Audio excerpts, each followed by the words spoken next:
Hi.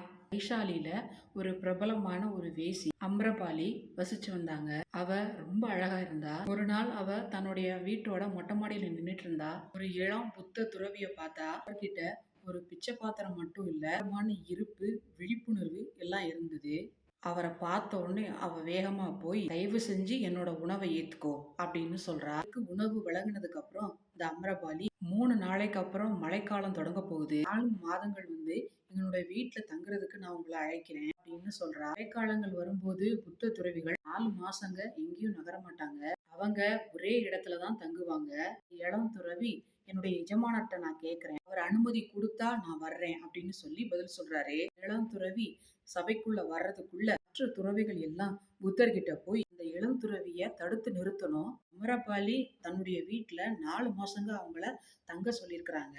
மேலும் ஒரு துறவி விபச்சாரி வீட்டுல தங்குறது சரியில்லை, அவங்க கிட்ட அமைதியா இருங்க, அவங்க வரட்டும்.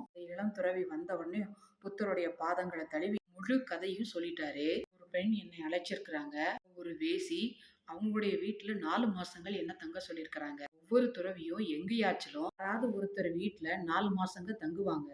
என் எஜமானர்கிட்ட கேட்கிறேன்னு சொல்லியிருக்கிறேன், அதனாலதான் நான் இங்க இருக்கிறேன், நீங்க என்ன சொன்னாலும் நான் செய்வேன் அப்படின்னு புத்தர் கிட்ட சொல்றான். புத்தர் அவருடைய கண்களை பார்த்துட்டு நீங்க தங்கலாம் அப்படின்னு சொல்லிட்டாரு. பெரிய அதிர்ச்சியா இருந்தது. புத்தர் ஒரு துறவி ஒரு விபச்சாரியுடைய வீட்டுல தங்குறதுக்கு அங்க இருந்த மற்ற துறவிகளால அனுமதிக்கவே முடியல. நாளைக்கு அப்புறம் அந்த இளைஞன் அந்த அமரபாலி வீட்டுக்கு தங்க போனோனையும் மற்றவங்க எல்லாருமே கிசுகிசுக்க தொடங்கிட்டாங்க. புத்தர் அவங்க கிட்ட நீங்க அமைதியா இருக்கணும், மாசங்கள் கடந்துரும், துறவிய நம்புறேன், அவருடைய கண்களை பார்த்தேன், அதுல எந்த விருப்பமும் இல்லைன்னு சொல்லியிருந்தா கூட அவர் எதையுமே உணர்ந்திருக்க மாட்டார். ஆம்னு சொன்னதும் அதுக்காக அவரு எதையுமே உணர்ந்திருக்கல. எல்லாரும் ஏன் இவ்வளவு கிளர்ச்சி அடைஞ்சு கொல்லப்படுறீங்க?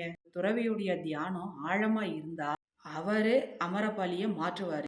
தியானம் ஆழமா இல்லாட்டி அமரபாலி அவங்கள மாத்தலாம்.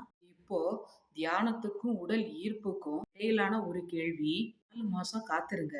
இதெல்லாம் மீறி சீடர்கள் இதையெல்லாம் அதிகமா நம்புறாரு. அந்த மனுஷன் வேற ரொம்ப இளமையா இருக்கிறான், அமரபாலி வேற அழகா இருக்கிறா, தேவையில்லாத ஆபத்தை எடுத்துக்கிறாங்க அப்படின்னு சொல்றாங்க. 4 மாசத்துக்கு அப்புறம் அந்த துறவி புத்தருடைய பாதங்களை தொடுறான். தொடர்ந்து அமரபாலியும் வந்தா.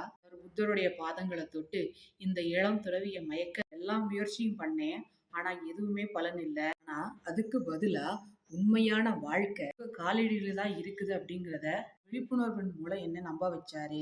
அனைத்து உடைமைகளையும் உங்க துறவிகளுடைய சமூகத்துக்கு நான் கொடுக்க விரும்புறேன் சொன்னாங்க. புத்தருடைய சீடர்கள்ல அமரபாலி பெற்ற பெண்கள்ல ஒருத்தரானாங்க. ஆனா ஆழமா இருந்தா, விழிப்புணர்வு விரிவா இருந்தா அது எதையும் தொந்தரவு செய்ய முடியாது.